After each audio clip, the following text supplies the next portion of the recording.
해마다 같은 날 밤이 되면 화령연 백사강 나루터에는 작은 등불 하나가 떠올랐습니다. 사람들은 그 등을 띄우는 여인의 이름을 문연화라 불렀습니다. 12해 동안 단 한 번도 빠지지 않고 그녀는 달빛이 강물에 가장 길게 비치는 때를 기다렸다가 조용히 등을 물 위에 내려놓았습니다. 연화는 등을 띄울 때마다 아무 말도 하지 않았습니다. 두 손으로 등을 감싸 쥔 채 한참 물결을 바라보다가 마지막에는 강 한가운데를 향해 고개를 숙였습니다. 마을 사람들은 죽은 아이를 위한 제사라고 생각했습니다.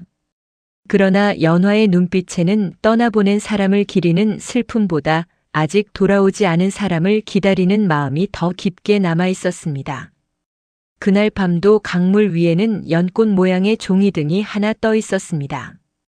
등 안쪽에는 작은 기름종이가 붙어 있었고 그 위에는 언제나 같은 날짜가 적혀 있었습니다. 12해 전 세곡선이 뒤집힌 날, 그리고 연화의 6살 아들 서도윤이 사라진 날이었습니다. 나루터 건너편에는 관아 문서를 들고 돌아가던 젊은 서기 하나가 서 있었습니다. 그의 이름은 이현이었습니다. 이현은 강 위를 미끄러지듯 떠가는 등불을 오래 바라보다가 자신도 모르게 목에 걸린 나무 목패를 움켜쥐었습니다. 반쪽짜리 연꽃 문양 목패였습니다. 등불이 물결을 따라 멀어질수록 이현의 가슴에는 설명하기 어려운 기억이 스쳤습니다. 비가 퍼붓던 밤 젖은 나무 냄새, 누군가 자신을 품에 안고 달리던 숨소리, 그리고 아주 멀리서 들려오던 한 여인의 울음이었습니다. 그는 그 기억을 어릴 적부터 악몽이라고 생각해왔습니다. 이 이야기는 조선 후기 나루터 생활과 세곡 운송, 호적과 고을, 장부의 문화를 참고해 창작한 역사야담입니다. 등장인물과 지역, 사건은 모두 창작입니다. 다만 누군가의 이름을 지우고도 아무 일 없었던 듯 살아가려는 마음, 그리고 그 이름을 되찾으려는 마음은 어느 시대에나 존재했을 것입니다. 화령연 북쪽에는 백사강이라 불리는 넓은 강이 있었습니다. 봄에는 뱃사공과 장사꾼들이 모여들었고 가을이면 세곡을 실은 배들이 나루터를 오갔습니다. 강은 사람들에게 먹을 것을 주고 길을 열어주었지만 큰 비가 내리는 날이면 가장 먼저 사람들의 것을 빼앗아 가는 곳이기도 했습니다. 강가 가까이에는 낮은 초가 하나가 있었습니다. 문연화는 그곳에서 빨래를 하고 장날이면 작은 종이등을 만들어 팔며 살았습니다. 그녀가 만든 등은 다른 등보다 오래 물 위에 떠 있었습니다. 종이 안쪽에 얇은 밀랍을 바르고 바람이 세게 불어도 쉽게 꺼지지 않게 심지를 고르는데 익숙했기 때문입니다. 사람들은 연화가 등 만드는 솜씨를 어디서 배웠는지 잘 알고 있었습니다. 오래전 나루터 등 장인이던 홍매실에게 배웠다는 말이 있었습니다. 홍매실은 떠내려간 사람을 위해 등을 띄우는 일은 죽음을 부르는 일이 아니라 누군가를 잊지 않겠다는 약속을 강물에 남기는 일이라고 가르쳤습니다. 그러나 마을 사람들은 연화가 강등을 만들 때마다 낮은 목소리로 수군거렸습니다. 아들이 강에서 죽은 지 12해가 지났는데도 아직도 물 위에 등을 띄운다고 말했습니다. 어떤 이는 여인이 너무 오래 슬픔을 붙잡고 있다고 했고 어떤 이는 강에 매달린 마음이 산 사람까지 불행하게 만든다고 말했습니다. 연화는 그런 말을 들을 때마다 대답하지 않았습니다. 다만 등불 하나를 더 만들었습니다. 그녀에게 강등은 제사상이 아니었습니다. 아들이 죽었다고 적힌 종이 한 장보다 아직 돌아오지 않았다고 믿는 마음이 더 오래 살아있음을 세상에 알리는 표시였습니다. 12해 전 백사강에는 며칠째 큰 비가 내렸습니다. 강물은 흙빛으로 불어났고 나루터에 묶여있던 배들은 밧줄이 끊어질 듯 흔들렸습니다. 그날은 세곡 창고에 쌀을 싣고 남쪽 고을로 떠나는 배가 예정되어 있던 날이기도 했습니다. 연화의 남편 서준호는 세곡선을 돕는 보조 사공이었습니다. 그는 새벽부터 창고와 나루터를 오가며 쌀자루가 실린 배를 살폈습니다. 연화는 남편에게 비가 그칠 때까지 배를 띄우지 말라고 말했지만 창고 책임자인 조태강은 관아의 명령이라며 출항을 늦출 수 없다고 했습니다. 그날 6살이던 도윤은 아버지에게 따뜻한 죽을 전해주겠다며 나루터까지 따라 나섰습니다. 연화는 아이를 집에 돌려보내려 했지만 도윤은 아버지가 비를 맞고 일하면 감기에 걸린다며 작은 보자기를 꼭 끌어안았습니다. 아이가 마지막으로 웃던 모습은 젖은 갈대밭과 흐린 강물 사이에 남아 있었습니다. 세곡선이 나루터를 떠난 뒤 강 한가운데에서 갑자기 큰 소리가 났습니다. 배가 뒤집혔다는 소문은 순식간에 퍼졌고 사람들은 비를 맞으며 강가로 몰려갔습니다. 그러나 그날의 사고가 단순히 불어난 물 때문이었는지 누군가 미리 배 밑을 손댄 탓이었는지는 아무도 분명히 알지 못했습니다. 사고 뒤 강에서는 쌀자루 몇 개와 부러진 노 하나, 젖은 천 조각만 떠올랐습니다. 서준호는 끝내 돌아오지 못했습니다. 그리고 나루터에 있었어야 할 어린 도윤도 사라졌습니다. 하지만 이상하게도 아이의 시신도 아이가 들고 있던 죽 보자기도 강가에서는 발견되지 않았습니다. 관아는 며칠 뒤 도윤이 강물에 휩쓸려 죽은 것으로 처리했습니다. 호적 단자에는 아이의 이름 옆에 작은 붉은 표시가 남았고 마을 사람들은 그 표시가 찍힌 날부터 연화가 세상을 등졌다고 말했습니다. 그러나 연화는 아이의 이름이 지워진 종이를 받아든 순간부터 그 종이를 믿지 않았습니다. 도윤에게는 태어난 날부터 지니고 있던 작은 목패가 있었습니다. 연화의 남편 서준호가 직접 깎아 만든 목패였습니다. 목패는 연꽃 한 송이가 반으로 갈라진 모양이었고 한쪽은 도윤의 목에 걸어주었으며 다른 한쪽은 연화가 품에 넣어두었습니다.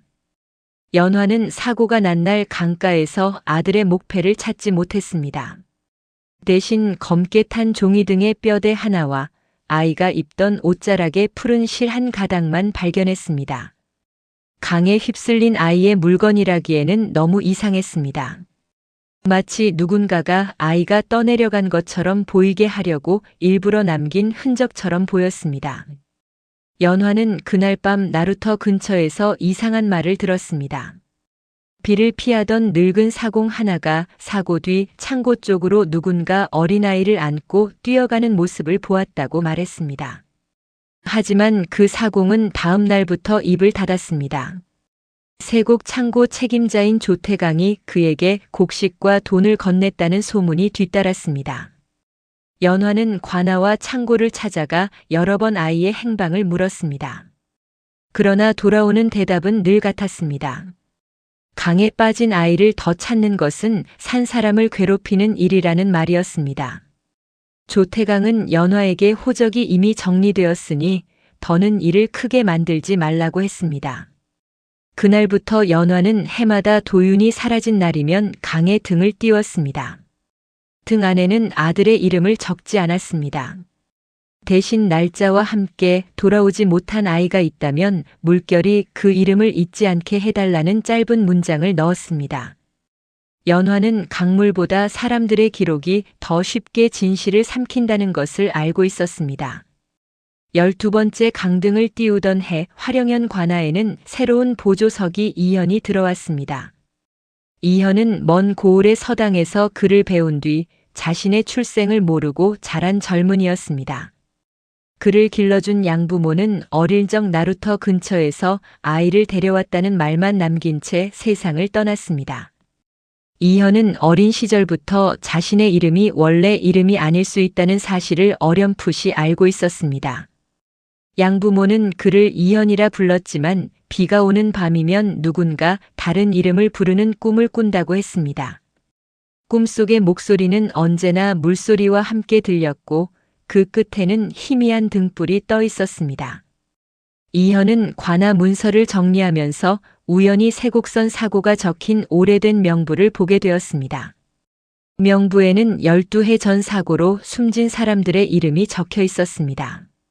그 안에는 보조사공 서준호의 이름이 있었고 그 아래에는 사고 당시 나루터에 있었다는 어린아이 한 명의 이름도 흐릿하게 적혀 있었습니다. 그러나 그 어린아이의 이름이 적혀 있어야 할 자리는 이상하게 지워져 있었습니다. 종이는 물에 젖었다가 마른 듯 울퉁불퉁했고 먹으로 덧칠한 흔적도 보였습니다. 이현은 그 빈칸을 오래 바라보았습니다. 이상하게도 그날 밤 강가에서 본 연화의 등불이 떠올랐습니다. 며칠 뒤 이현은 장부를 들고 백사각 나루터로 나갔습니다. 세곡선 사고 당시 남아있던 나루 기록과 현재 창고 명부를 대조하라는 관아의 지시 때문이었습니다. 강가에서는 연화가 새 등불을 만들고 있었습니다. 이현은 그녀의 손끝에서 익숙한 연꽃 문양을 보았습니다. 연화가 만든 등 바닥에는 아주 작은 연꽃 무늬가 찍혀 있었습니다. 이현의 목에 걸린 반쪽 목패에도 같은 무늬가 있었습니다. 이현은 무심코 목패를 꺼내 들었고 연화는 그 순간 손에 들고 있던 등껍질을 떨어뜨릴 뻔했습니다. 연화는 한동안 아무 말도 하지 못했습니다. 목패의 끝부분은 비와 세월에 닳아 있었지만 반으로 갈라진 연꽃의 선은 분명했습니다. 그녀가 품 안에서 꺼낸 오래된 목패 반쪽과 닮아 있었습니다. 하지만 연화는 눈앞의 청년이 자신의 아들이라고 단정하지 않았습니다. 연화는 조심스럽게 이현에게 어디서 자랐는지 물었습니다. 이현은 자신이 6살 무렵 비가 몹시 오던 밤 낯선 부부에게 발견되었다는 말만 들었다고 답했습니다. 그리고 그때부터 목에 이 목패가 걸려 있었다고 했습니다. 양부모는 이 목패를 잃어버리면 안 된다고 여러 번 당부했다고 말했습니다. 이현이 목패를 다시 품에 넣으려는 순간 연화는 떨리는 손으로 자기 목패 반쪽을 꺼냈습니다. 두 조각은 아직 맞대지 않았습니다. 그러나 연꽃의 끊어진 선은 서로를 향해 이어져 있었습니다. 연화는 처음으로 12해 동안 강가에 띄워보낸 등불이 단지 강물 위를 떠다닌 것이 아닐지도 모른다고 느꼈습니다. 연화는 떨리는 손으로 목패 두 조각을 조심스럽게 맞대보았습니다. 오랜 세월 물과 흙에 닳아 가장자리는 거칠어졌지만 반으로 갈라진 연꽃의 줄기는 놀랄 만큼 자연스럽게 이어졌습니다. 이현은 두 목패가 맞물리는 모습을 보며 자신이 가진 유일한 어린 시절의 물건이 처음으로 제자리를 찾은 듯한 느낌을 받았습니다. 연화는 그 목패를 만든 사람이 자신의 남편 서준호라고 말했습니다. 준호는 아이가 물가에서 길을 잃더라도 반쪽 목패를 가진 사람이면 가족임을 알아볼 수 있게 하려고 연꽃을 반으로 나누어 새겼다고 했습니다. 이현은 한동안 목패를 바라보다가 자신이 6살 무렵부터 이 물건을 지니고 있었다는 사실만 되풀이했습니다. 이현은 연화에게 쉽게 어머니라고 부르지 못했습니다. 그는 너무 오래 다른 이름으로 살아왔고 너무 많은 사람이 이미 강물에 휩쓸린 아이는 돌아오지 않는다고 말해왔기 때문입니다. 연화 역시 눈앞의 청년이 자신의 아들이라고 섣불리 믿고 싶지 않았습니다. 12해 동안 기다린 사람일수록 가장 먼저 확인해야 할 것은 마음이 아니라 진실이라는 것을 알고 있었기 때문입니다. 다음 날 이현은 관아의 문서 정리 담당 아전 최은백을 찾아갔습니다. 최은백은 오래된 장부의 종이 결, 붉은 인장의 번짐, 먹이 마른 순서를 살피는데 익숙한 사람이었습니다.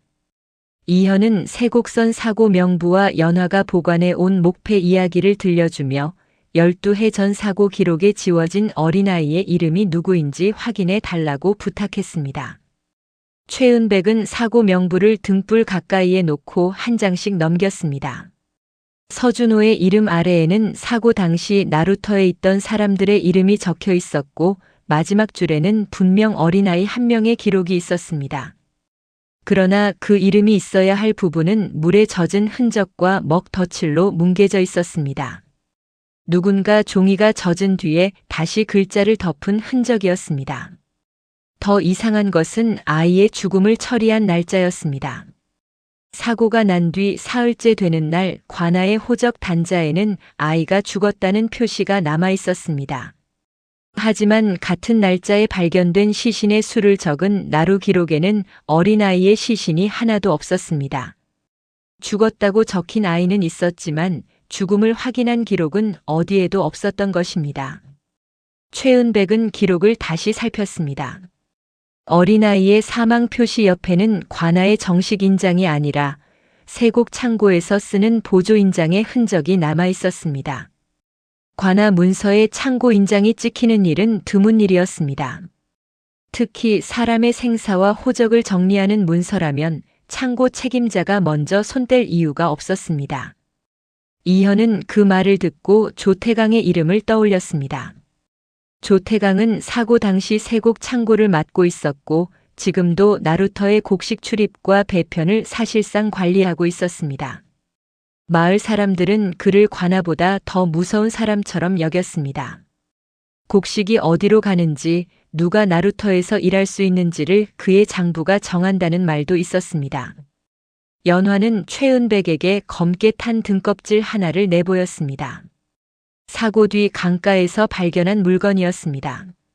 처음에는 불에 탄 종이 등의 뼈대처럼 보였지만 안쪽에는 물에 젖은 종이를 감쌌던 얇은 기름막이 남아 있었습니다. 연화는 누군가 등불을 이용해 아이가 강에 떠내려간 것처럼 보이게 하거나 다른 기록을 태운 흔적을 감추려 했을 수 있다고 말했습니다. 최은백은 등껍질 안쪽의 검은 자국을 살펴보다가 아주 희미한 붉은 선을 발견했습니다. 그것은 나루터에서 짐을 묶을 때 쓰던 봉인 끈의 물감 자국과 닮아 있었습니다. 세곡 창고에서 나가는 쌀자루와 문서 꾸러미에는 모두 붉은 봉인 끈이 묶였습니다. 아이의 실종과 세곡 창고의 장부가 처음으로 같은 자리에 놓이는 순간이었습니다. 그날 저녁 연화는 다시 강등을 만들었습니다. 수련은 연화 곁에 앉아 조심스럽게 종이를 접고 밀랍을 바르며 물었습니다. 왜 해마다 같은 날, 같은 자리에서만 등을 띄우느냐고 말입니다. 연화는 강물은 같은 자리에 머물지 않지만 사람들은 같은 거짓을 반복한다고 대답했습니다. 그래서 자신도 같은 자리에서 진실이 돌아올 길을 남겨두는 것이라고 했습니다. 이현은 그 말을 듣고 연화가 띄운 등불의 바닥을 자세히 보았습니다. 등 안쪽에는 날짜 외에도 작은 표시 하나가 있었습니다. 백사강 나루터에서 세곡 창고 뒤쪽 물길로 꺾이는 지점을 뜻하는 표시였습니다. 연화는 그곳이 사고 뒤 처음으로 등껍질과 푸른 실 한 가닥을 발견한 자리라고 말했습니다. 최은백은 나루터 주변의 옛 기록을 더 찾아보자고 제안했습니다. 사고 당시 배를 묻고 풀던 사람들, 강물의 흐름을 아는 사공들, 창고 뒤편 물길을 지켜본 사람들 중 누군가는 당시의 일을 기억하고 있을 수 있었습니다. 연화는 망설이지 않고 늙은 사공 구달수를 찾아가자고 했습니다. 12해 전 그가 강가에서 아이를 아는 사람을 보았다는 말을 했던 바로 그 사공이었습니다. 구달수는 나루터에서 조금 떨어진 낡은 배고에서 홀로 살고 있었습니다. 한쪽 다리를 저는 그는 연화가 찾아오는 모습을 보자마자 얼굴빛이 굳었습니다. 그는 오래전 일은 강물처럼 흘려보내야 한다고 말했습니다.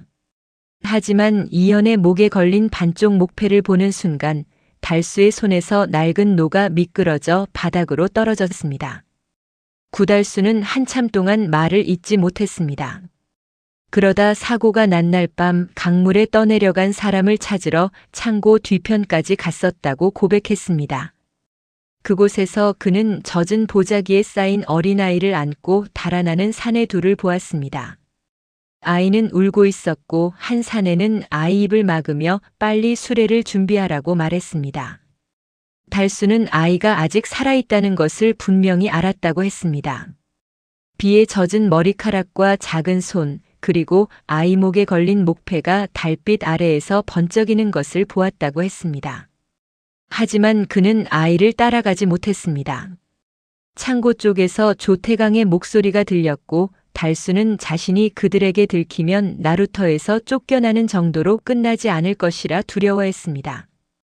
그날 밤 이후 조태강은 달수에게 곡식 몇 자루와 은전 한 꾸러미를 보냈습니다. 달수는 그것을 받지 않으려 했지만 가족이 굶을 수 있다는 협박을 듣고 끝내 침묵했다고 말했습니다. 그는 그 뒤로 연화가 해마다 강에 등을 띄우는 모습을 볼 때마다 자신이 물에 빠진 사람보다 더 깊은 곳으로 가라앉는 것 같았다고 고개를 숙였습니다. 달수는 낡은 노 하나를 꺼내왔습니다. 사고가 난 날부터 한 번도 쓰지 않은 노였습니다. 노 손잡이 안쪽에는 작은 빈 공간이 있었고 그 안에는 기름 종이에 쌓인 젖은 종이 조각이 숨겨져 있었습니다. 달수는 사내들이 창고 뒤편에서 떨어뜨린 종이를 주워두었지만 누구에게도 보여줄 용기가 없었다고 말했습니다. 종이에는 대부분의 글자가 번져 있었습니다. 그러나 최은백은 남아있는 몇 글자를 읽어냈습니다. 남아 한 명, 나루 별도 운반, 그리고 새 이름이라는 글자였습니다. 종이 가장자리에는 세곡 창고에서 쓰던 붉은 봉인의 반쪽이 찍혀 있었습니다. 아이를 구한 기록이 아니라 아이를 다른 곳으로 옮긴 기록이었을 가능성이 컸습니다. 이현은 그 종이를 바라보며 숨을 고르게 쉬었습니다. 자신이 6살 무렵부터 기억하지 못하는 시간이 있다는 사실, 양부모가 자신을 나루터 근처에서 데려왔다고 말한 사실, 목패와 연화의 목패가 이어지는 사실이 한꺼번에 떠올랐습니다. 그는 낮은 목소리로 물었습니다. 자신이 정말 연화의 아들이라면 왜 누군가는 아이를 죽은 사람으로 만들고 다른 이름을 주었을까 하고 말입니다. 연화는 바로 대답하지 못했습니다. 그녀는 이현의 얼굴에서 6살 도윤의 모습을 찾으려 하지 않았습니다. 대신 아이가 어떤 이름으로 불렸든 누가 길렀든 그 아이가 살아있었다면 먼저 그 삶을 지켜야 한다고 말했습니다. 그리고 진실은 목패 하나만으로 완성되지 않는다며 빼앗긴 이름을 되찾으려면 누구도 부정할 수 없는 기록을 찾아야 한다고 했습니다. 최은백은 세곡 창고의 운반 명부와 화령연의 입양 기록을 대조해 보자고 했습니다. 조선 후기풍 고을의 장부에는 때때로 부모를 알 수 없는 아이를 다른 집에 맡긴 기록이 남기도 했습니다. 다만 조태강처럼 창고와 나루 인력을 함께 쥔 사람이 중간에 개입했다면 아이의 본래 이름과 출처를 바꾸는 일도 가능했을 것입니다. 관아의 보관함에는 12해 전 비가 많이 오던 계절의 기록이 따로 묶여 있었습니다. 그 안에는 세곡 운반명부, 나루터 인부명단, 임시 구휼곡 지급표가 함께 들어 있었습니다. 최은백은 한 장부에서 낯선 항목을 발견했습니다. 사고 이틀 뒤 세곡 창고에서 구호 물품이라는 이름으로 작은 수레 한 대가 동쪽 고을로 나갔다는 기록이었습니다. 그 수레에는 쌀자루와 약재가 실렸다고 적혀 있었지만 무게가 이상했습니다. 쌀자루 수에 비해 수레가 너무 가볍게 기록되어 있었고 수레를 몬 사람의 이름도 비어 있었습니다. 대신 종이 아래쪽에 붉은 먹으로 아이 동반 금지라는 문장이 희미하게 지워져 있었습니다. 최은백은 누군가 원래 적혀 있던 내용을 지우고 다른 문장을 더 씌운 흔적이라고 말했습니다. 그때 관아 문 앞에서 조태강이 찾아왔다는 소식이 들렸습니다. 그는 평소처럼 정갈한 옷차림을 하고 있었지만 얼굴에는 웃음이 없었습니다. 조태강은 세곡선 사고 기록을 다시 뒤지는 이유가 무엇이냐고 물었습니다. 그리고 오래된 사고를 들추면 고을 사람들 마음만 어지러워진다며 이미 죽은 사람들의 이름을 다시 불러내지 말라고 말했습니다. 연화는 조태강을 똑바로 바라보았습니다. 죽은 사람의 이름을 다시 부르는 것이 아니라 살아있는 아이의 이름을 찾는 일이라고 대답했습니다. 조태강의 눈빛은 아주 짧은 순간 흔들렸습니다. 그러나 그는 곧 이현을 바라보며 부모를 모르는 아이는 세상에 많고 양부모 밑에서 잘 자랐다면 그것으로 충분한 일 아니냐고 말했습니다. 이현은 그 말에서 이상한 것을 느꼈습니다. 조태강은 자신이 양부모 밑에서 자랐다는 사실을 처음 들은 사람처럼 보이지 않았습니다. 연화가 그 사실을 말한 적도 없었는데 그는 마치 오래전부터 이현이 어디에서 어떻게 자랐는지 알고 있었다는 듯 말했습니다. 이현의 손은 저도 모르게 목패 위로 올라갔습니다. 최은백은 조태강이 떠난 뒤 그가 남기고 간 발자국을 한참 바라보았습니다. 조태강의 신발 밑창에는 창고 바닥에서 묻어나오는 검은 송진과 붉은 봉인 가루가 섞여 있었습니다. 그는 최근에도 오래된 문서 꾸러미나 봉인 상자를 옮기고 있을 가능성이 컸습니다. 조태강이 과거의 기록을 아직도 완전히 없애지 못했다는 뜻이었습니다. 연화는 그날 밤 강등을 만들며 12해 동안 한 가지를 반복해왔다고 말했습니다. 매년 같은 날 같은 시간에 등을 띄운 뒤에는 강등이 흘러가는 방향을 따라 창고 뒤편 물길까지 걸어갔다고 했습니다. 처음 몇 해 동안은 아무것도 찾지 못했지만 어느 해부터인가 강가 돌틈에서 젖은 종이 조각과 붉은 끈 조각이 조금씩 떠올랐다고 했습니다. 그날 밤에도 연화와 이현, 최은백은 강등 하나를 띄우고 창고 뒤편 물길을 따라갔습니다. 등불은 바람에 꺼지지 않고 천천히 검은 물 위를 흘러갔습니다. 그러다 오래된 버드나무 뿌리 아래에서 빛이 잠시 멈춘 듯 흔들렸습니다. 이현이 손을 뻗자 물가 진흙 속에서 낡은 나무 상자의 모서리가 드러났습니다. 나무 상자는 젖은 흙과 물풀에 덮여 있었지만 뚜껑 한쪽에는 세곡 창고의 붉은 봉인 자국이 남아 있었습니다. 그들이 상자를 꺼내려는 순간 멀리 창고 쪽에서 수레바퀴 소리가 들렸습니다. 어둠 속에서 조태강의 하인이 문서 꾸러미를 싣고 강가로 다가오고 있었습니다. 누군가는 마지막 기록까지 물속에 가라앉히려 하고 있었습니다. 연화와 이현, 최은백은 버드나무 뿌리 아래 드러난 나무 상자를 바라보았습니다.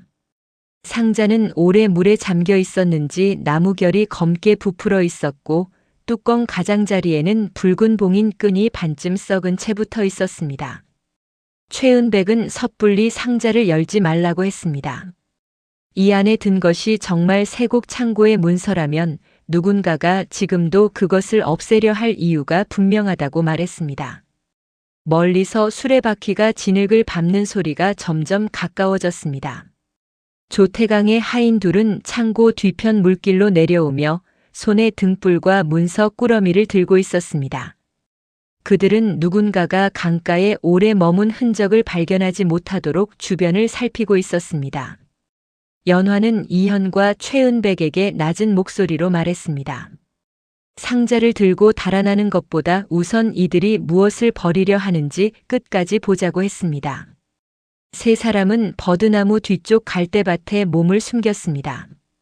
하인들은 강가에 도착하자 문서 꾸러미 하나를 조심스럽게 내려놓았습니다. 그리고 그 안에 돌을 넣어 묻기 시작했습니다. 종이가 물에 젖으면 글자는 사라지고 돌이 붙으면 꾸러미는 강바닥으로 가라앉을 터였습니다. 12해 전에도 같은 방식으로 기록이 사라졌을지 모른다는 생각에 연화의 손끝이 차갑게 굳었습니다. 하인 하나가 다른 하인에게 작은 목소리로 물었습니다. 예전 장부까지 모두 버려야 하느냐고 말입니다. 그러자 다른 하인은 조태강이 직접 명한 일이라며 아이를 옮긴 날의 장부가 남아있으면 안 된다고 답했습니다. 그 짧은 말은 밤 공기 속에서 선명하게 들렸습니다. 연화는 눈을 감았습니다. 12해 동안 자신이 붙들고 있던 의심이 이제 처음으로 사람의 입을 통해 사실이 되고 있었습니다. 최은백은 하인들의 말을 놓치지 않고 기억했습니다. 그는 장부를 버리는 사람은 이미 장부가 무엇을 말하는지 알고 있는 사람이라고 속삭였습니다. 조태강은 단순히 과거의 사고 기록을 정리하는 것이 아니었습니다. 누군가 살아있었다는 흔적, 그리고 그 아이가 어디로 옮겨졌는지를 보여줄 기록을 없애려 하고 있었습니다. 연화는 수련이 만들어준 작은 강등 하나를 품에서 꺼냈습니다. 등 안에는 기름을 넉넉히 먹인 심지가 들어있어 바람이 거세도 쉽게 꺼지지 않는 등불이었습니다. 연화는 등을 물가 반대편으로 조용히 띄웠습니다. 등불은 예상보다 밝게 물결 위를 흘러가며 하인들의 시선을 강 한가운데로 끌어갔습니다. 하인들은 물 위에 밝은 등을 보고 잠시 움직임을 멈췄습니다. 한 사람은 누가 이런 시간에 등을 띄우느냐며 주변을 둘러보았습니다. 그 사이 최은백은 갈대밭을 빠져나와 하인들이 내려놓은 문서 꾸러미 가까이 다가갔습니다. 그는 돌을 묶던 끈 하나를 조용히 풀고 꾸러미 속에서 가장 위에 있던 얇은 장부 한 장을 꺼내 품속에 넣었습니다. 그러나 하인 하나가 발밑에서 부러진 갈대 소리를 들었습니다. 그는 등불을 들어 어둠 속을 비추며 누구냐고 소리쳤습니다. 이현은 본능처럼 연화 앞을 막아섰습니다. 그 순간 연화는 12해 전 비오는 밤 누군가 아이를 품에 안고 달아났다는 구달수의 말을 떠올렸습니다. 지금 눈앞의 어둠은 그 밤과 다르지 않았습니다. 하인들이 갈대밭 쪽으로 다가오자 연화는 일부러 발을 물가에 담갔습니다. 젖은 돌이 흔들리며 큰 소리를 냈고 하인들의 시선은 다시 강가로 향했습니다. 연화는 자신이 강등을 띄우러 나온 여인일 뿐이라는 듯 천천히 몸을 일으켰습니다. 하인들은 연화를 알아보고 잠시 당황했지만 조태강의 명령을 떠올린 듯 아무 말 없이 문석 꾸러미를 강물 속으로 밀어 넣었습니다. 꾸러미가 물속으로 가라앉는 모습을 보며 연화는 물었습니다. 그 안에 무엇이 들었느냐고 말입니다. 하인들은 대답하지 않았습니다. 다만 한 사람은 오래된 창고 장부라며 더는 쓸모없는 종이일 뿐이라고 말했습니다. 연화는 그 말을 듣고 조용히 웃었습니다. 쓸모없는 종이라면 한밤중에 돌까지 묶어 강물에 가라앉힐 이유가 없다고 말했습니다. 하인들은 더 말을 잇지 못한 채 창고 쪽으로 돌아갔습니다. 그들이 완전히 사라진 뒤 이현은 연화의 젖은 치맛자락을 바라보며 왜 그렇게 위험한 일을 했느냐고 물었습니다. 연화는 대답했습니다. 12해 전에는 아이를 잃고도 아무것도 하지 못했지만 오늘 밤에는 누군가 진실을 다시 물속으로 밀어 넣는 것을 보고만 있을 수 없었다고 했습니다. 최은백은 품속에서 빼낸 장부 한 장을 조심스럽게 펼쳤습니다. 종이는 습기에 젖어 가장자리가 풀어져 있었지만 가운데 부분의 글씨는 아직 남아 있었습니다. 장부에는 사고 이틀 뒤 세곡 창고에서 동쪽 길로 나간 수레의 기록이 적혀 있었습니다.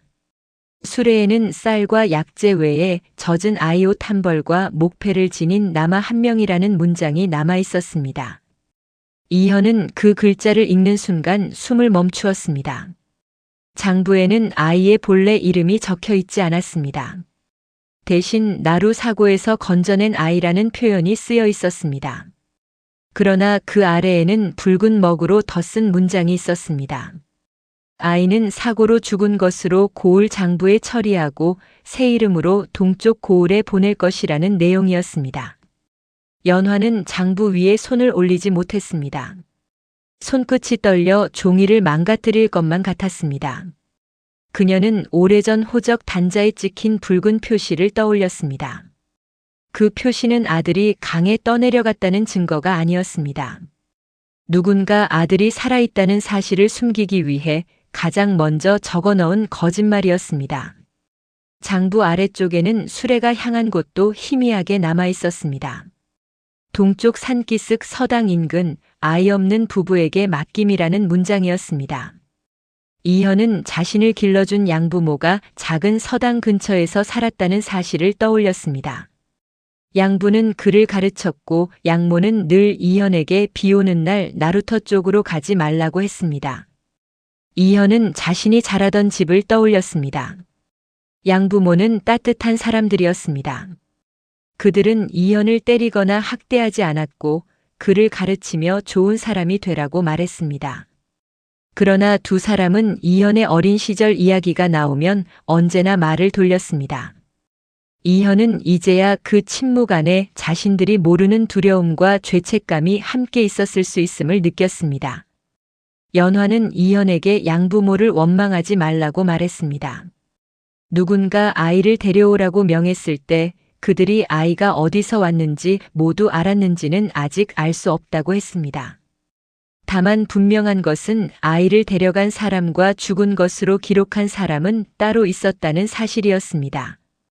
연화는 누구를 미워하기 전에 아들의 이름을 되찾을 수 있는 마지막 기록을 찾아야 한다고 말했습니다. 최은백은 젖은 장부의 붉은 인장을 살폈습니다. 인장 한쪽에는 세곡 창고의 표식이 있었고 다른 한쪽에는 화령연 향리 보관소에서 쓰는 작은 도장이 겹쳐 찍혀 있었습니다. 이는 조태강 혼자만의 일이 아닐 수 있다는 뜻이었습니다. 관아 안에서도 누군가가 호적 정리와 기록 보관을 도왔을 가능성이 있었습니다. 그 이름은 오래전 화령연의 향리였던 윤만호와 이어졌습니다. 윤만호는 지금은 은퇴한 유지로 마을 사람들에게는 체면과 질서를 중시하는 어른으로 알려져 있었습니다. 하지만 사고 당시 호적 단자를 정리한 사람이 바로 그였다는 기록이 남아 있었습니다. 연화는 윤만호를 찾아가야 한다고 말했습니다. 그가 침묵했다면 이제는 그 침묵의 이유를 들어야 한다고 했습니다. 윤만호의 집은 나루터보다 높은 언덕 위에 있었습니다. 그는 연화와 이현, 최은백이 찾아오자 문을 열어주지 않으려 했습니다. 그러나 이현이 반쪽 목패를 내보이자 안쪽에서 찻잔이 떨어지는 소리가 들렸습니다. 한참 뒤 윤만호는 문을 열었지만 이미 그의 얼굴은 오래된 일을 떠올린 사람처럼 창백해져 있었습니다. 연화는 윤만호에게 묻습니다. 12해 전 자신의 아들이 죽었다는 호적 단자에 누구의 명으로 붉은 표시를 찍었느냐고 말입니다. 윤만호는 처음에는 관아의 절차에 따른 일이라고 답했습니다. 그러나 최은백이 세곡 창고 보조인장이 찍힌 단자를 내보이자 그는 더 이상 눈을 마주하지 못했습니다. 윤만호는 그날 밤 조태강이 젖은 문서 꾸러미를 들고 찾아왔다고 털어놓았습니다. 조태강은 나루터 사고로 고을이 시끄러워지면 세곡 운반이 끊기고 그러면 많은 사람이 굶게 될 것이라고 말했습니다. 그는 아이가 이미 죽었다고 했고 남은 기록만 빨리 정리하면 모두에게 좋은 일이라고 설득했습니다. 윤만호는 처음에는 아이의 시신을 보았느냐고 물었다고 했습니다. 조태강은 강물이 너무 거세 시신을 찾을 수 없었다고 답했습니다. 그런데도 아이의 이름과 나이, 옷차림이 적힌 종이는 이미 준비되어 있었습니다. 윤만호는 그때 이상하다고 느꼈지만 조태강이 관아 윗사람의 뜻이라며 붉은 인장을 내밀자 끝내 문서에 손을 댔다고 말했습니다. 윤만호는 자신의 선택을 변명하지 않았습니다. 그는 당시에는 사고 하나가 고을 전체를 흔들 수 있다고 믿었고 곡식이 끊기면 더 많은 사람이 고통받을 것이라는 말에 겁을 먹었다고 했습니다. 그러나 연화가 해마다 강가에 등을 띄울 때마다 그 등불이 자신을 향해 오는 것 같았다고 말했습니다. 아이의 이름 하나를 지운 날부터 자신의 잠도 편하지 않았다고 고개를 숙였습니다. 그는 오래된 보관함에서 작은 종이 봉투 하나를 꺼냈습니다. 봉투 안에는 호적 단자의 초안이 들어 있었습니다. 정식 문서에는 지워진 부분이 있었지만 초안에는 아이의 이름이 아직 남아 있었습니다. 그 이름은 분명히 서도윤이었습니다. 그리고 이름 옆에는 생존 확인 전 처리 보류라는 문장이 쓰여 있었습니다. 최은백은 초안을 등불 가까이에 들었습니다. 붉은 표시가 찍히기 전에 문서에는 도윤이 죽었다는 말이 없었습니다. 단지 아이가 실종되었고 사고 뒤 창고 뒤편에서 마지막 흔적이 발견되었다고만 적혀 있었습니다. 누군가는 처리 보류라는 문장을 지우고 사망이라는 두 글자를 더 써서 아이의 삶을 문서 속에서 끝내버린 것이었습니다. 이현은 초안에 적힌 서도윤이라는 이름을 오래 바라보았습니다. 낯선 이름이었지만 이상하게 낯설지 않았습니다. 비 오는 밤마다 자신을 부르던 목소리도 강가의 등불을 보며 설명할 수 없이 아파지던 마음도 모두 그 이름이 돌아오기를 기다렸던 것처럼 느껴졌습니다. 그는 낮은 목소리로 한번 불러보았습니다. 서도윤이라고 말입니다. 연화는 그 소리를 듣는 순간 오래 참아온 눈물을 흘렸습니다. 그러나 그녀는 이현을 끌어안지 않았습니다. 아직 관아와 마을 사람들 앞에서 진실을 밝혀야 했고 조태강은 남은 기록을 없애려 할 것이었습니다. 연화는 아들의 이름을 되찾았다는 기쁨보다 다시는 누구도 그 이름을 빼앗지 못하게 해야 한다는 마음을 먼저 붙잡았습니다. 윤만호는 마지막으로 하나 더 말했습니다.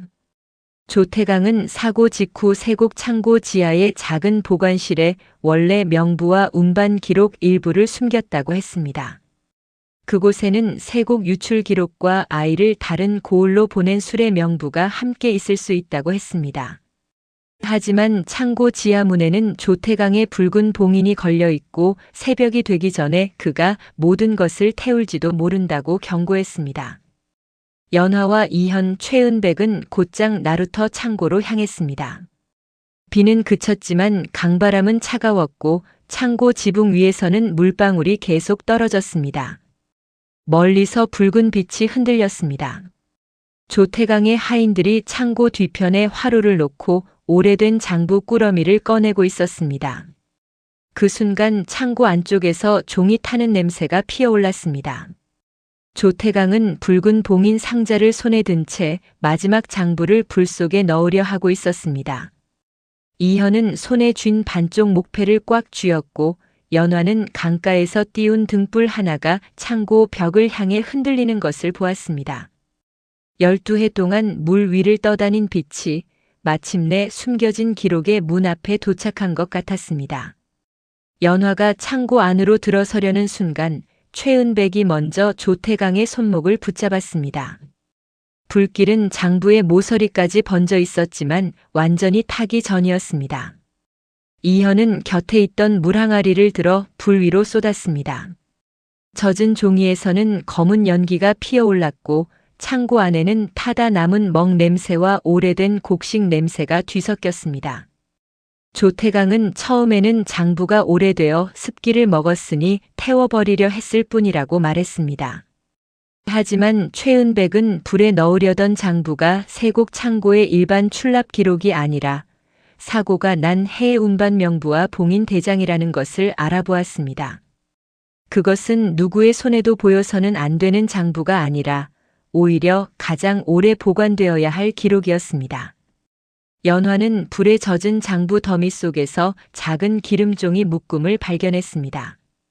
그 안에는 세곡선 사고 직후 작성된 임시 명부가 들어 있었습니다. 명부에는 물에 빠진 쌀자루의 수, 떠내려간 배의 파손 상태, 살아남은 인부들의 이름이 적혀 있었습니다. 그리고 마지막 줄에는 누군가 붉은 먹으로 지우려 한 어린아이의 이름이 남아 있었습니다. 최은백은 젖은 종이를 등불 가까이 가져갔습니다. 번진 먹 사이로 서도윤이라는 세 글자가 천천히 드러났습니다. 이름 옆에는 강에서 구조됨이라는 문장이 적혀 있었습니다.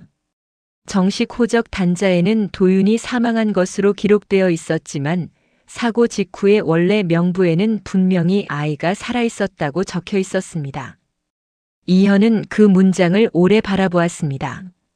자신이 죽은 아이가 아니라 누군가에게 구조된 아이로 처음 기록되었다는 사실이 믿기지 않았습니다.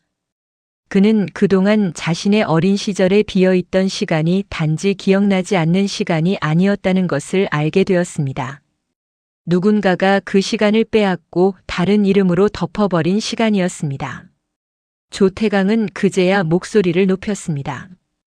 그는 사고 당시 강물은 너무 거셌고 아이를 어디로 보낼지 결정할 사람이 필요했다고 말했습니다. 아이를 살리기 위해 다른 집에 맡겼을 뿐이며 자신은 고을의 혼란을 막으려 했다고 주장했습니다. 그러나 그의 말에는 아이를 살리려 한 사람의 절박함보다 장부와 곡식과 책임을 감추려는 계산이 더 짙게 묻어 있었습니다. 연화는 조태강에게 물었습니다. 아이를 살리려 했다면 왜 그 아이의 어머니에게 살아있다고 말하지 않았느냐고 말입니다. 왜 호적에는 사망이라 적고 왜 목패를 지닌 아이를 다른 이름으로 보냈으며 왜 12해 동안 자신이 강가에 등을 띄우는 모습을 보면서도 단 한 번도 입을 열지 않았느냐고 물었습니다. 조태강은 대답하지 못했습니다. 그는 세곡선 사고가 단순한 사고가 아니었다는 사실을 알고 있었습니다. 사고 전부터 창고의 쌀자루 일부가 다른 상단으로 빠져나가고 있었고 세곡선이 뒤집히면 그 흔적도 함께 사라질 수 있었습니다. 서준호는 출항 전 배의 짐과 장부 수량이 맞지 않는다는 사실을 알아차렸고 조태강은 그 사실이 세상에 드러나는 것을 두려워했습니다. 그때 창고 밖에서 구달수의 목소리가 들렸습니다. 그는 젖은 비옷을 걸친 채 나루터 사람 몇 명과 함께 들어왔습니다. 달수는 더 늦기 전에 자신이 본 것을 모두 말하겠다고 했습니다. 사고가 난 밤 그는 조태강의 하인들이 살아있는 아이를 수레에 싣는 것을 보았고 창고 뒤편에서 장부 꾸러미와 곡식 자루를 따로 옮기는 모습도 보았다고 증언했습니다. 달수는 떨리는 손으로 낡은 노를 내보였습니다. 노 손잡이 안에서 나온 젖은 기록과 최은백이 강가에서 건져낸 장부가 서로 이어지는 내용이라는 것도 확인되었습니다. 한 장에는 아이를 동쪽 고을로 보낸 기록이 있었고 다른 장에는 그날 세곡 창고에서 사라진 쌀의 수량이 적혀 있었습니다. 창고 바깥에서는 말발굽 소리가 들렸습니다. 최은백이 창고에 오기 전 수련에게 관하로 달려가 현감에게 보낼 보고를 맡겼던 사실이 그제야 드러났습니다. 화령현 관아의 아전들은 연화와 이현, 최은백의 말을 듣고 급히 나루터로 내려왔습니다. 그들은 불에 타다 남은 장부와 창고의 붉은 봉인 상자, 조태강의 운반 명부를 차례로 살폈습니다. 아전은 조태강에게 봉인 상자를 열라고 명했습니다. 상자 안에는 여러 개의 붉은 도장과 날짜가 적힌 봉인끈, 그리고 다른 고을 상단으로 보낸 곡식 목록이 들어 있었습니다. 그 중에는 세곡선 사고가 난 바로 다음 날 구호 물품이라는 이름으로 빠져나간 쌀자루의 수량도 있었습니다. 최은백은 원래 세곡 명부와 조태강의 장부를 나란히 펼쳤습니다. 원래 명부에는 배에 실린 쌀자루 수가 분명히 적혀 있었지만 조태강의 장부에는 사고 뒤 사라진 수량이 강물에 떠내려간 것처럼 바뀌어 있었습니다. 그러나 실제로는 사고 전부터 일부 곡식이 다른 수레로 옮겨지고 있었습니다. 연화는 그 기록을 보며 남편 서준호가 왜 돌아오지 못했는지 조금씩 이해했습니다. 준호는 단순히 비를 맞으며 배를 몰던 사람이 아니었습니다. 그는 배에 실린 곡식의 수량이 다르다는 것을 알아차렸고 사고 직전 조태강에게 출항을 미루자고 말했을 것입니다. 그 말이 조태강에게는 자신의 거짓을 드러낼 위험한 목소리였을 것입니다. 조태강은 자신이 혼자 모든 일을 한 것은 아니라고 말했습니다. 나루터 일꾼들 가운데에는 곡식을 옮긴 사람도 있었고 관아에서 장부를 넘겨받은 사람도 있었다고 했습니다. 그러나 아전은 누군가의 잘못이 더 있었다 해도 살아있는 아이를 죽은 사람으로 만들고 어머니에게서 떼어놓은 죄가 가벼워지는 것은 아니라고 말했습니다. 윤만호도 창고로 내려왔습니다. 그는 사람들 앞에서 자신이 호적 단자의 초안에 손을 댄 일을 인정했습니다. 그는 조태강의 말을 믿고 고을의 체면과 세곡 운반이 멈추는 일을 두려워해 아이의 생존 확인을 포기했다고 말했습니다. 그리고 자신이 찍은 붉은 표시가 한 아이의 이름을 지워버렸다는 사실을 이제야 알겠다고 고개를 숙였습니다. 연화는 윤만호에게 화를 내지 않았습니다. 대신 그를 바라보며 말했습니다. 아이의 이름을 지운 사람은 한 명일지 몰라도 그 이름이 돌아오지 못하게 만든 침묵은 여러 사람의 것이었다고 말입니다. 누군가는 두려워 침묵했고 누군가는 체면을 지키려 침묵했으며 누군가는 자기 몫의 곡식을 지키려 침묵했다고 했습니다. 이현은 다시 젖은 명부를 들여다보았습니다. 서도윤이라는 이름은 오래된 먹자국 사이에 있었지만 이제는 누구도 지울 수 없는 이름처럼 보였습니다. 그는 조심스럽게 연화에게 물었습니다. 자신을 정말 도윤이라고 불러도 되겠느냐고 말입니다. 연화는 한참 동안 대답하지 못하다가 그 이름은 내가 태어났을 때부터 내 것이었다고 말했습니다. 도윤은 처음으로 연화의 얼굴을 똑바로 바라보았습니다. 그가 기억하는 어머니의 얼굴은 없었습니다. 다만 비 오는 밤마다 자신을 부르던 목소리와 강물 위의 등불을 볼 때마다 가슴이 저리던 이유가 이제야 하나로 이어졌습니다. 그는 아주 낮은 목소리로 어머니라고 불렀습니다. 연화는 그제야 도윤의 손을 잡았습니다. 그녀는 12해 전 6살 아이의 손을 놓친 뒤 다시는 그 손을 잡지 못할 것이라 생각했다고 말했습니다. 그러나 도윤은 이제 어린아이가 아니었습니다. 그는 낯선 이름으로 자라 글을 배운 청년이었고 연화는 그가 돌아왔다고 해서 그 세월까지 되돌릴 수는 없다는 것을 알고 있었습니다. 그래서 연화는 도윤을 끌어안으며도 돌아온 아들을 자기 곁에 묶어두겠다는 말은 하지 않았습니다.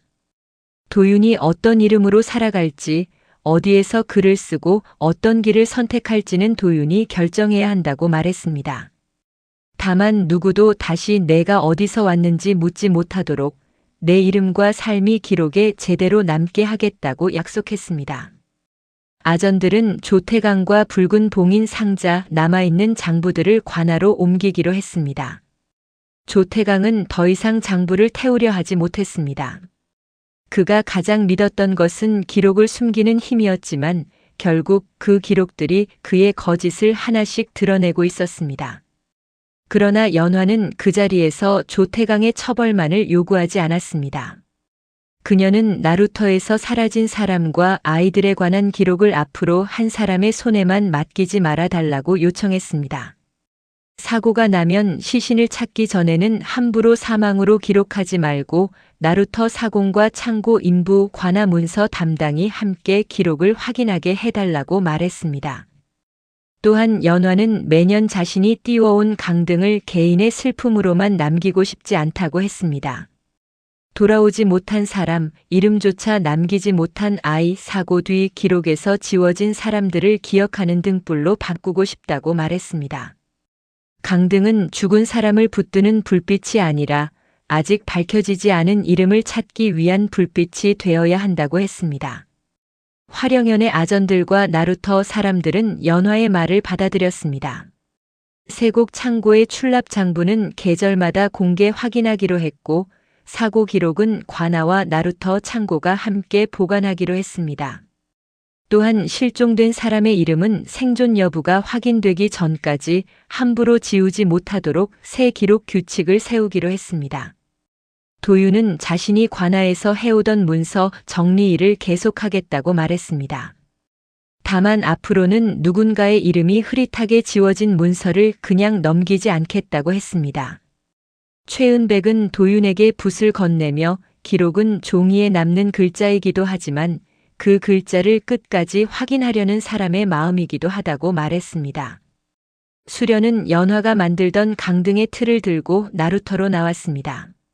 마을 사람들은 처음에는 조심스럽게 종이 등을 접었습니다. 그러나 하나둘 자신의 손으로 등을 만들기 시작했습니다. 어떤 이는 강에서 떠나보낸 가족을 위해, 어떤 이는 이름 없이 사라진 사람을 위해, 어떤 이는 다시는 같은 일이 반복되지 않기를 바라는 마음으로 심지에 불을 붙였습니다. 그날 저녁 백사강에는 연화의 등 하나만 떠 있지 않았습니다. 수십 개의 작은 등불이 강물 위를 따라 천천히 흘러갔습니다. 12해 동안 연화가 혼자 지켜온 빛은 이제 여러 사람의 손에서 다시 태어나고 있었습니다. 강물은 여전히 깊고 어두웠지만 그 위에는 더 이상 혼자 기다리는 불빛만 떠 있지 않았습니다. 며칠 뒤 도윤은 연화의 초가를 찾았습니다. 연화는 예전처럼 강등을 만들고 있었고 도윤은 곁에 앉아 종이를 접었습니다. 처음에는 서툰 손길이었지만 연화는 아무 말 없이 도윤이 접은 등을 받아들었습니다. 두 사람은 오래 떨어져 있었던 시간을 억지로 채우려 하지 않았습니다. 다만 같은 등불 하나를 함께 만들며 앞으로의 시간을 조금씩 시작했습니다. 도윤은 연화에게 자신이 이현이라는 이름으로 살아온 세월도 버리고 싶지 않다고 말했습니다. 그 이름으로 자신을 길러준 양부모를 기억하고 그 이름으로 글을 배우고 사람들을 만났기 때문입니다. 연화는 고개를 끄덕였습니다. 내가 서도윤인 것도 진실이고 이현으로 살아온 시간도 진실이라고 말했습니다. 이름은 하나를 지우기 위해 다른 하나를 버리는 것이 아니라고 했습니다. 그의 강등을 띄우는 날 연화와 도윤은 함께 나루터에 섰습니다. 연화는 연꽃등 안쪽에 날짜만 적었습니다. 그러나 도윤은 그 아래에 작은 글씨로 덧붙였습니다. 돌아오지 못한 이름을 기억합니다. 그리고 아직 돌아오지 못한 이름을 기다립니다. 두 사람은 등을 물 위에 내려놓고 한참 강물이 흐르는 방향을 바라보았습니다. 강등은 천천히 창고 뒤편 물길을 지나 더 넓은 강 쪽으로 흘러갔습니다. 예전에는 그 물길 끝에 거짓과 두려움이 숨어 있었습니다. 하지만 이제 그 길에는 사람들의 기록과 증언, 그리고 함께 만든 등불이 남아 있었습니다. 연화는 강물이 모든 것을 돌려주지는 않더라도 끝내 진실이 돌아올 길은 남겨줄 수 있다는 것을 알게 되었습니다. 이 이야기는 조선 후기 나루터 생활과 세곡 운송, 호적과 고을, 장부의 분위기를 참고해 창작한 역사야담입니다. 등장인물과 지역, 사건은 모두 창작입니다. 다만 누군가의 이름이 기록에서 지워졌을 때 그것을 다시 불러주는 사람의 마음은 어느 시대에나 필요합니다.